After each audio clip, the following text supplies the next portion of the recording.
Hello, good morning mga mga kabebe, mga mahal dyan sa buhay. Ito ba yung DJ Makib 101.1 Team Power Flowers po. Kumusta po kayong lahat mga lodies? I hope po okay lang po kayo.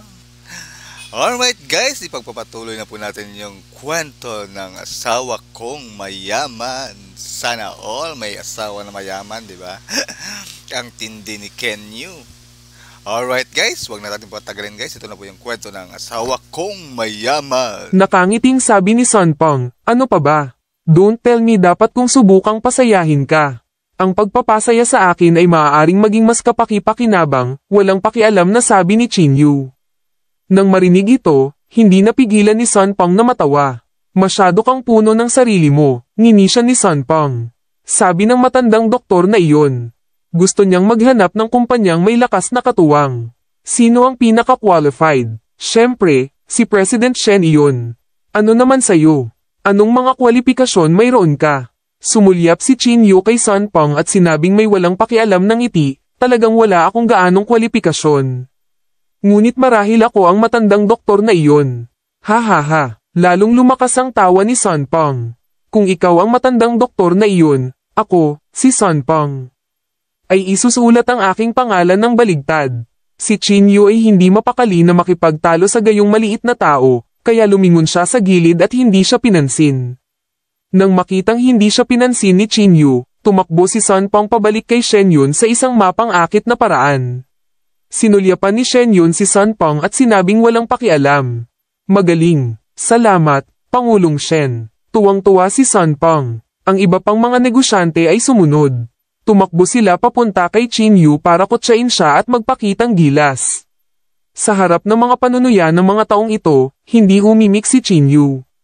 Tiningnan lang niya sila ng malamig at tahimik na inalala ang kanilang mga mukha. Hindi nagtagal. Naglakad si Shenyun papunta kay Chinyu.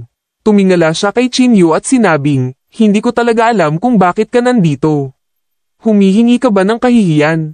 Ang humihingi ng kahihiyan ay hindi ako, kundi ikaw, sabi ni Chinyu na may kasamang pagngisi. Nang marinig ito ni Shenyun, bumantong hininga siya at sinabing, gusto kong makita kung hanggang kailan ka mananatiling matigas. Sa sandaling ito, lumabas si Lei Hu mula sa backstage. Ang kanyang hitsura ay agad na nakakuha ng atensyon ng hindi mabilang na mga tao. Naglakad ang lahat patungo kay Lei Hu.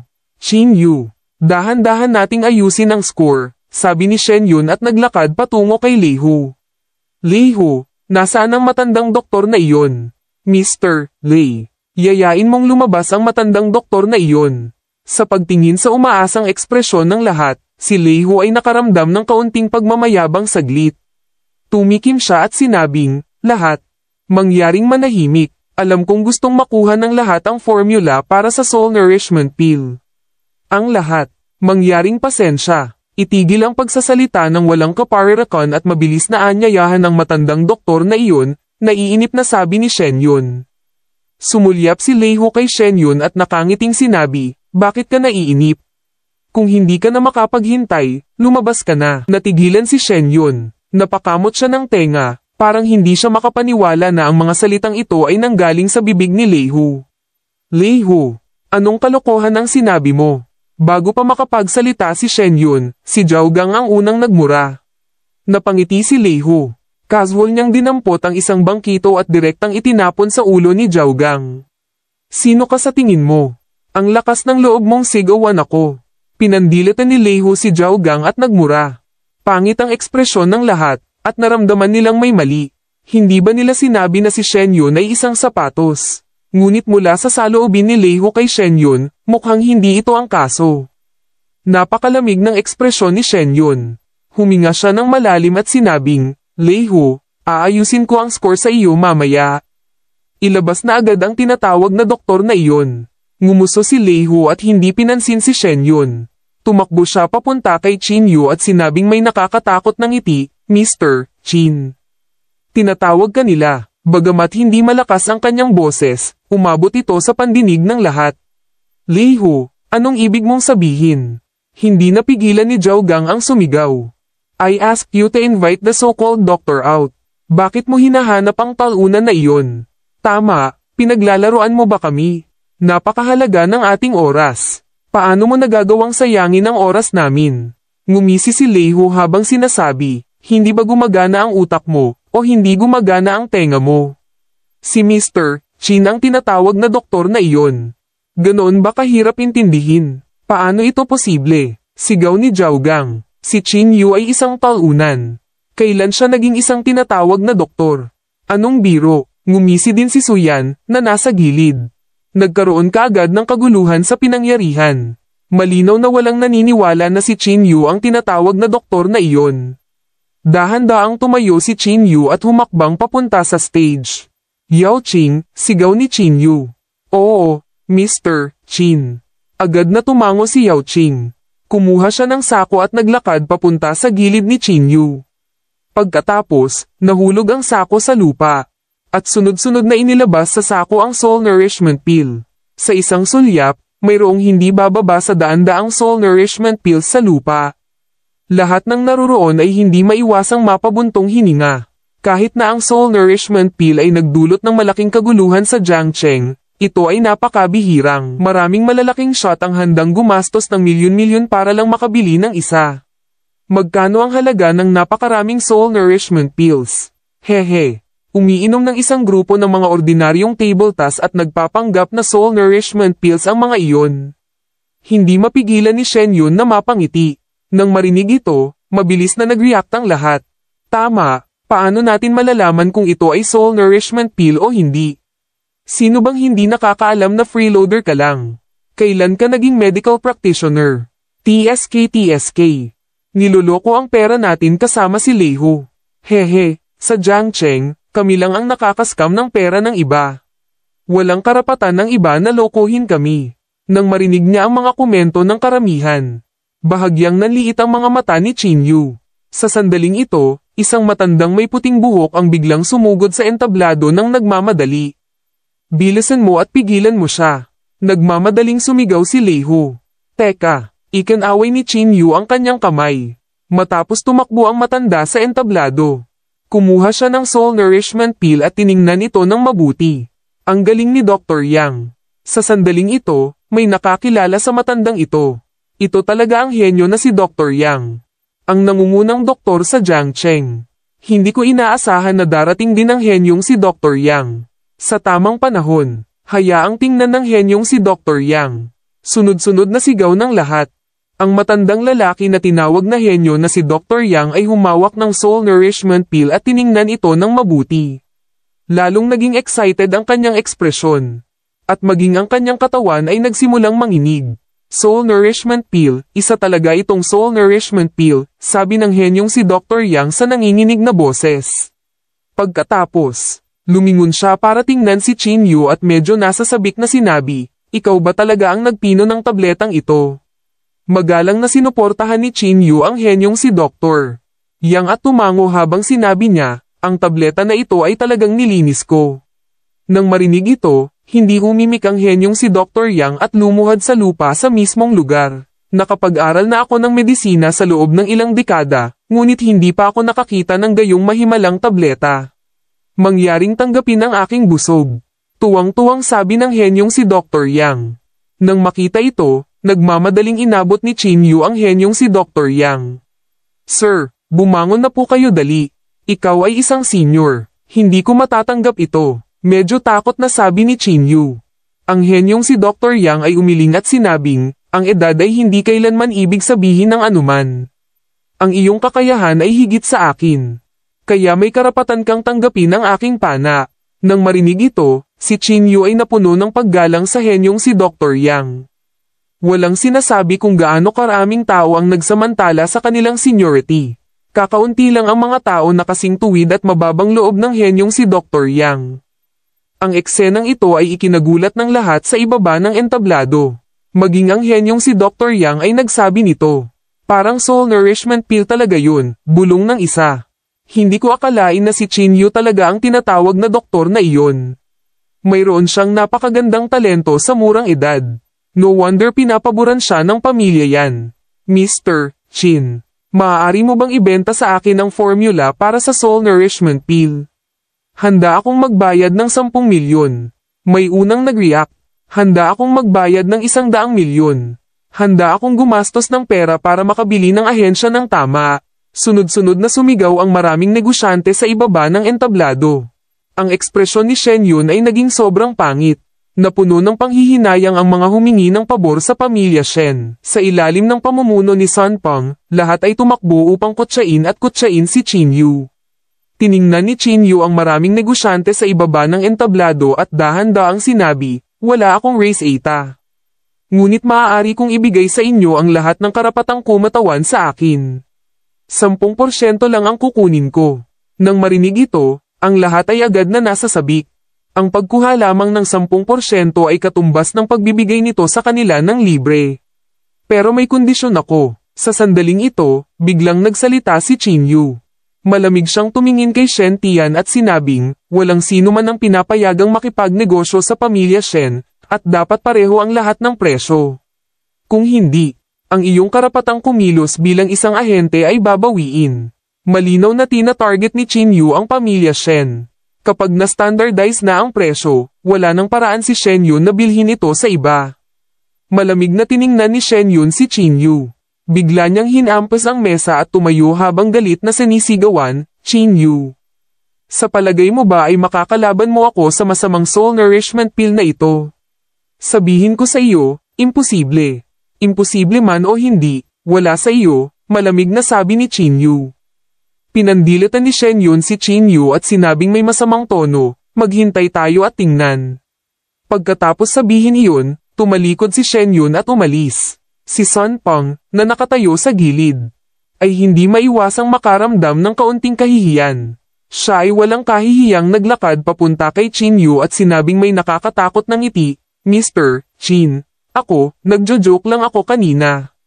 "Na-offend ka ba?" Sumulyap si Qin Yu sa kanya at winagayway ang kanyang kamay habang sinasabi niya, "Leihu, itapon mo siya." "Oo, Mr. Qin." Mabilis na tumawag si Leihu sa ilang tao at direktang itinapon si Sun Peng palabas ng pinto. Si Suyan at Zhao Gang ay hindi nang ahas na manatili pa at mabilis na umalis sa No. 1 Grand Mansion. Kailan pa natuto ang taunang iyon tungkol sa Chinese medicine? Pagkatapos maglakad palabas ng No. 1 Grand Mansion, hindi napigilan ni Suyan na umungol sa mahinang boses. 3 buong taon na siyang nakasama ni Qin Yu, ngunit sa 3 taon na ito, walang magawa si Qin Yu kundi maglaba at magluto. Malungkot ang ekspresyon ni Zhao Gang, at wala siyang sinabi. Nang matapos ito, bumalik si Qin Yu at ang henyong si Dr. Yang sa backstage. "Mr. Yang, ito ang formula ng tableta para sa Soul Nourishment Pill." Napakabukas palad ni Qin Yu.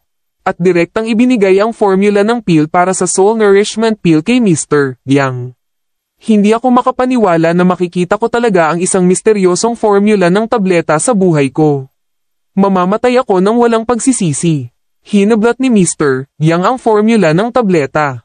At tumulo ang luha sa kanyang mukha. Sa puntong ito, biglang tumingin si Mr. Yang kay Qin Yu at sinabing, "Kung payag ka, maaari kong pinuhin ang Soul Nourishment Pill para sa iyo." Natigilan si Qin Yu saglit bago siya masayang nagsabi, "Mr. Yang, seryoso ka?" "Seryoso talaga ako. Please trust me." Seryosong sabi ni Mr. "Ang galing." Ang tono ni Qin Yu ay puno ng pananabik. Sa tulong ni Mr. Yang, maaaring magbakante ng maraming oras si Qin Yu. Bukod dito, si Mr. Yang ay may maraming disipulo sa ilalim niya at lahat sila ay maaaring pinuhin ang Soul Nourishment Pill para kay Qin Yu. Nagbonding agad silang dalawa, at masaya silang nagkwentuhan.